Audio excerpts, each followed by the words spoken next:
پھر اس سرزمین میں علامہ اقبال جیسی شخصیت پیدا ہوئی ہے.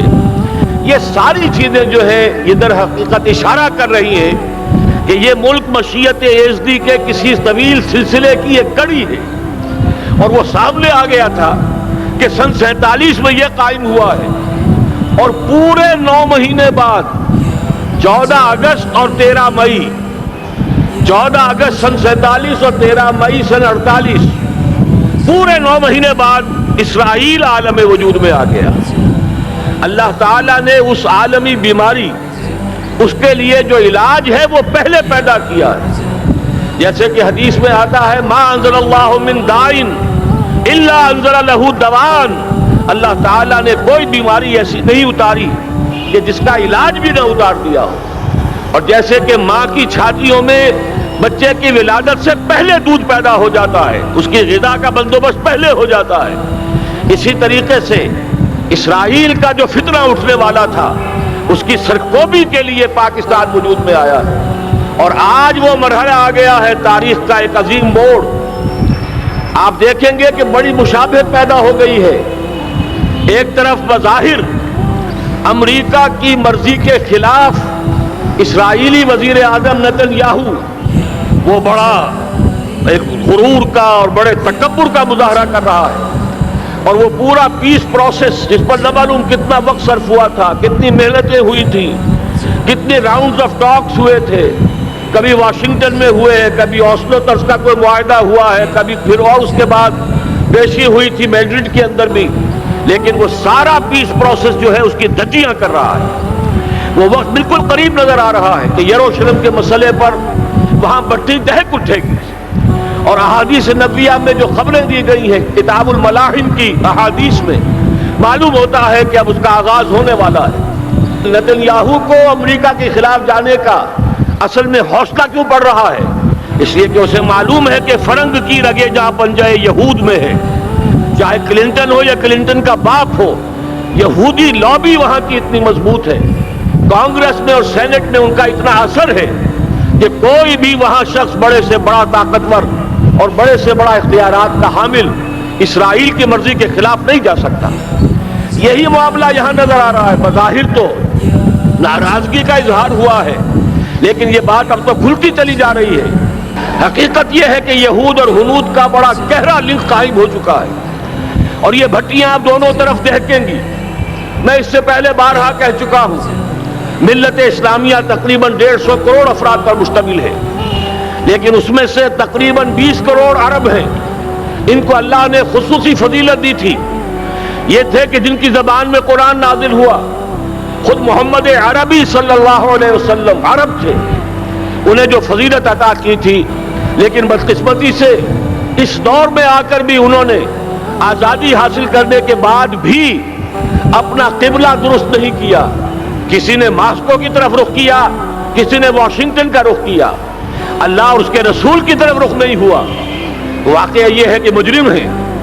دوسرے بڑے مجرم 150 کروڑ میں سے 10% یہ 15 کروڑ مسلمان ہیں. حالیہ جو سینسس ہمارا ہوا ہے اس کے بعد اندازہ ہو رہا ہے کہ یہاں کی آبادی 15 کروڑ ہو چکی ہے. 10% امت مسلمہ کا مسلمانہ نے پاکستان ہے. اور یہ اس اعتبار سے کہ اسلام کے نام پر ملک بنا کر نصف صدی گزار چکے، لیکن یہاں پر اسلام کا بول بالا نہیں ہوا. کتاب و سنت کی بالا دستی کر اعلان نہیں ہوا. دستور میں ساری اسلامی دفعات موجود، لیکن اس کے ساتھ ہی ایسے خلا موجود، چور دروازے موجود کہ کوئی دفعہ بھی مؤثر نہیں ہے. یہ منافقت کا پلندہ لے کر ہم چل رہے ہیں اس دستور کو، اس دستور مملکت پاکستان کو. لہذا واقعہ یہ ہے کہ یہ بھٹی جو ہے ہماری آزمائش کے لیے آگ آد ابراہیم ہے، نمرود ہے. کیا کسی کو پھر کسی کا امتحان مقصود ہے؟ اس لیے میں نے وہ آیت بھی آپ کو سنائی وَلَنَبْلُوَنَّكُمْ بِشَيْءٍ مِّنَ الْخَوْفِ وَالْجُوعِ. آج کی صورتحال پر غور کیجئے کس درجے یہ الفاظ ہمارے جو ہیں وہ ثابت ہو رہے ہیں اور جس اپلائی ہو رہے ہیں. ایک خطرہ پیدا ہو چکا ہے. واقعہ یہ ہے کہ کوئی کرائسس ہو، کوئی خطرہ ہو، کوئی اندیشہ ہو تو قوم جاگ جایا کرتی ہے. اور اس کے بعد حقیقت یہ ہے اگر ہم نے جرأت کر لی، اور مجھے یقین ہے کہ ہو جائے گا، کچھ لیت و لال ہے، کچھ تاخیر ہے، حکومت کے کچھ اعلانات دو طرفہ سے بھی آ جاتے ہیں، لیکن مجھے یقین ہے یہ دھماکہ ہوگا، یہ مشیت اذنی ہے، یہ شدنی امر ہے، یہ ہوگا۔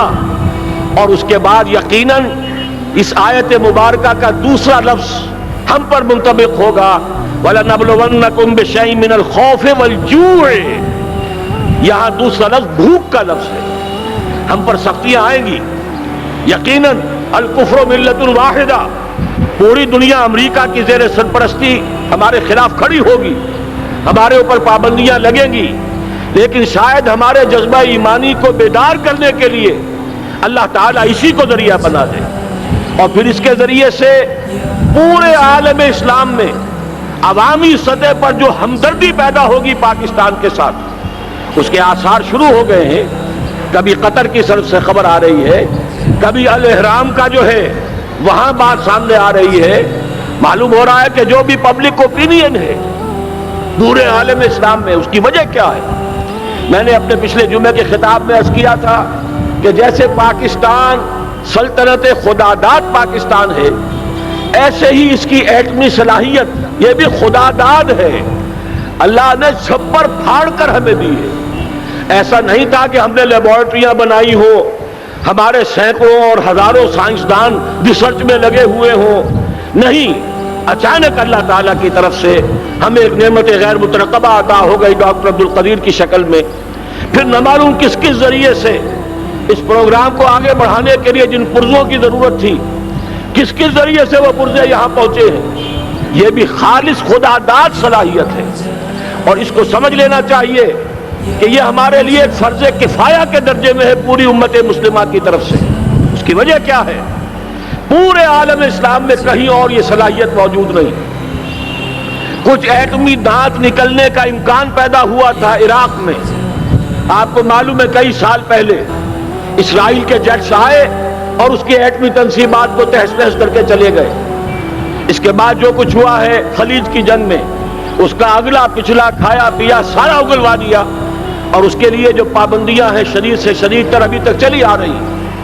تو اچھی طرح سمجھ لیجئے کہ پورے عالم اسلام میں صرف ایک پاکستان، پوری دنیا میں صرف ایک ملک ہے جو اسلام کے نام پر بنا، پورے عالم اسلام میں صرف ایک ملک ہے جس کے پاس ایٹمی استعداد ہے۔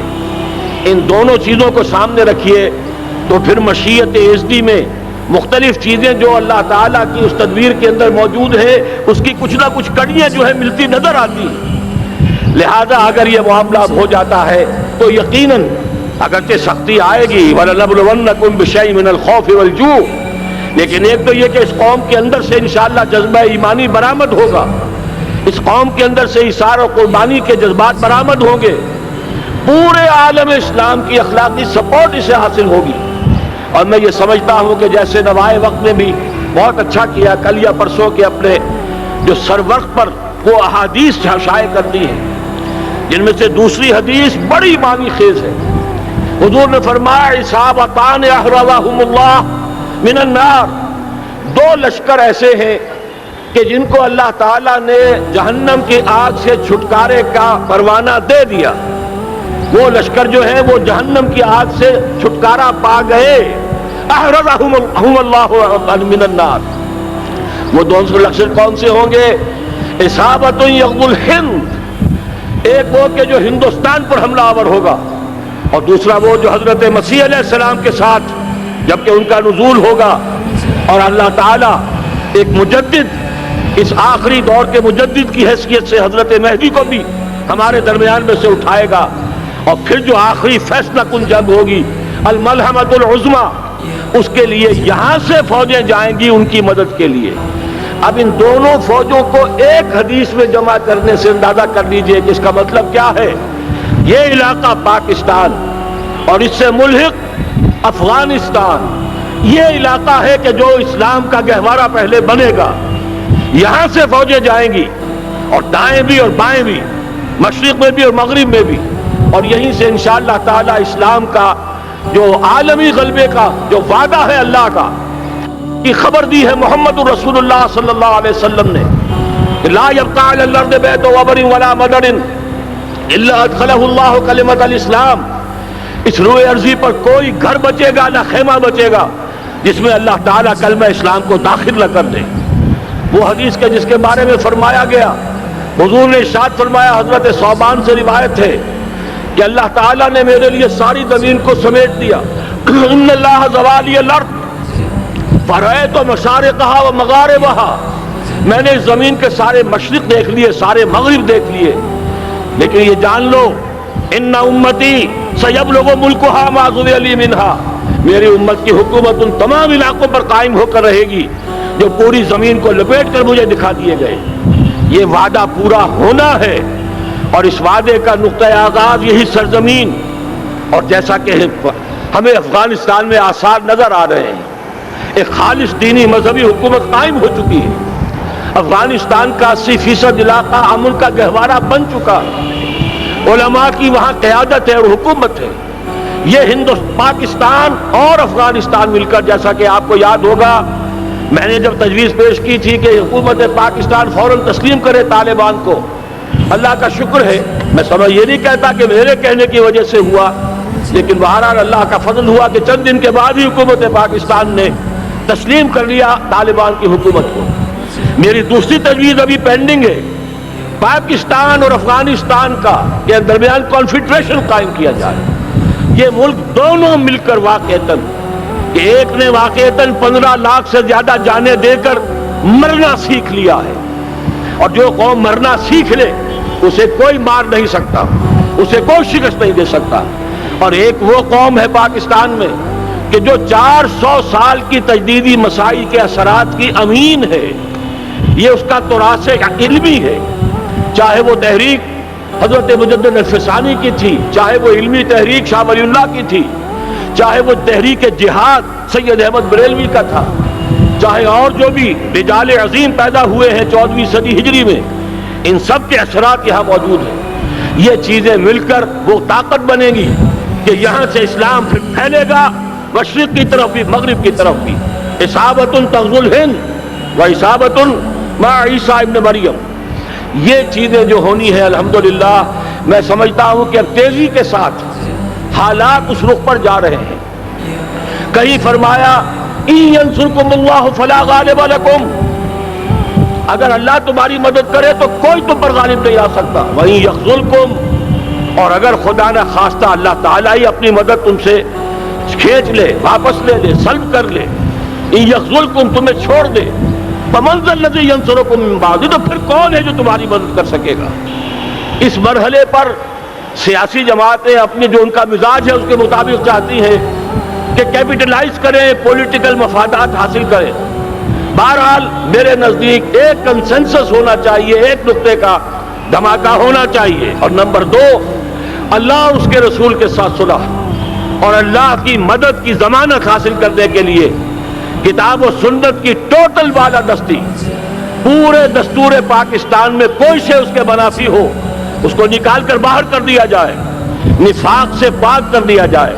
جیسے دعا ہے اللہم ربنا طہر قلوبنا من النفاق، اسی طرح دعا مانگیے کہ اللہ ہمارے ملک کے دستور کو نفاق سے پاک کر دے، اور وہ ساری ترامیم جن کا کہ ہم نے ایک مہم بھی چلائی تھی، وہ ترامیم جس کا تقریباً وعدہ کیا تھا نواز شریف صاحب نے، جس کے لیے 2 مرتبہ ایک محفل میں کہا تھا راجہ ظفر اللہ صاحب سے کہ راجہ صاحب پھر تیاری کیجئے اور دستور کی ترمیم کو بل تیار کیجئے، لیکن یہ کہ معلوم ہوتا ہے کوئی بڑا ہاتھ ایسا تھا جس نے روک دیا ہے۔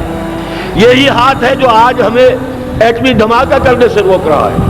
ہمیں چاہیے کہ یہ دونوں دھماکے بیک وقت کریں، اور ان دونوں دھماکوں کے بعد پھر چاہے دنیا کی کوئی طاقت ہماری دشمن بن جائے، ہمارے لیے اللہ تعالیٰ کی مدد و نصرت ہوگی۔ وَلَنَبْلُوَنَّكُمْ بِشَيْءٍ مِّنَ الْخَوْفِ وَالْجُوعِ وَنَقْصٍ مِّنَ الْأَمْوَالِ وَالْأَنفُسِ وَالثَّمَرَاتِ وَبَشِّرِ الصَّابِرِينَ الذین اذا اصابتهم مصیبۃ قالوا انا للہ وانا الیہ راجعون۔ تو قوم انشاءاللہ تعالی، میں یہ سوچا کرتا تھا قوم مردہ ہے، بے حس ہو چکی ہے، دین سے عام طور پر بیزاری پیدا ہوتی جا رہی ہے، جو ہمارے دینی قیادت ہے اس سے بھی لوگوں کے اندر مایوسی پیدا ہو رہی ہے۔ کیسے ہوگا؟ میں نے بارہا کہا جب میں یہ شواہد دیکھتا ہوں جو حدیث میں ہے، جس کی خبریں دی گئی ہیں، 400 سال کی تاریخ دیکھتا ہوں، تو مجھے پاکستان کا مستقبل بہت شاندار نظر آتا ہے۔ یہ تو مشیت ایزدی میں کسی بہت اہم رول کو پلے کرنے کے لیے قائم ہوا ہے۔ جب میں زمینی حالات کو دیکھتا ہوں تو مایوسی ہوتی ہے، لیکن میں یہ سمجھتا ہوں کہ وہ وقت آ گیا ہے کہ جس میں یہ قوم جھنجھوڑی جائے۔ ایک دفعہ کا یہ جھنجھوڑا جانا انشاءاللہ تعالی ہمارے بہت سے دل اندر دور کر دے گا۔ آخر چینی کیا تھے؟ ایک 10 صدی پہلے کے چینی افریقی قوم آج کہاں سے کہاں پہنچ گئی ہے۔ ہمارے اندر بھی چاہیے کہ اوپر راکھ ہے، اندر چنگاریاں ہیں، ان چنگاریوں کے بھڑکنے کا وقت آ گیا ہے، اور انشاءاللہ العزیز اسی ایٹمی دھماکے سے اس پورے عمل کا جو ہے آغاز ہو جائے گا، جس سے یہ سرزمین پاکستان اسلام کا گہوارہ بنے، اور پھر یہاں سے پوری دنیا میں اسلام کے غلبے کی جد و جہد کا آغاز کیا جائے۔ بس میں اسی پر اتفاق کر رہا ہوں۔ اللہ تعالیٰ سے دعا کرتا ہوں کہ وہ ہمارے حکمرانوں کو، اگر تو کوئی تاخیر ہو رہی ہے انتظامی امور کی وجہ سے، کوئی بات نہیں، بہرحال معاملہ ایک اچانک ہو گیا ہے، لیکن مجھے توقع ہے کہ انشاءاللہ وہ دھماکہ ہوگا اور جلد ہوگا۔ اگر کوئی تذبذب ہے تو ہم اللہ تعالیٰ سے دعا کریں گے وہ نواز شریف صاحب کے دل کو پھیر دے اور اس کے اندر استقامت پیدا کر دے، اور دوسرے یہاں کی سیاسی جماعتوں کو بھی یہ توفیق دے کہ کوئی اور سیاسی مسئلہ اس وقت نہ اٹھائیں، اور جو بھی یہاں پہ مذہبی اور دینی عناصر ہیں انہیں اللہ توفیق دے کہ وہ اس دھماکے کا مطالبہ کرنے کے ساتھ ساتھ، بلکہ میں یہ سمجھتا ہوں کہ اس سے بھی زیادہ زوردار انداز میں دستور پاکستان سے منافقت کے خاتمے اور کتاب و سنت کو سپریم لا قرار دینے کی ترمیم جو ہے اس کا دھماکہ بھی کیا جائے۔ اللہ تعالیٰ ہمیں اس کی توفیق عطا فرمائے۔ اقول قولی ھذا واستغفر اللہ لی ولکم ولسائر المسلمین والمسلمات۔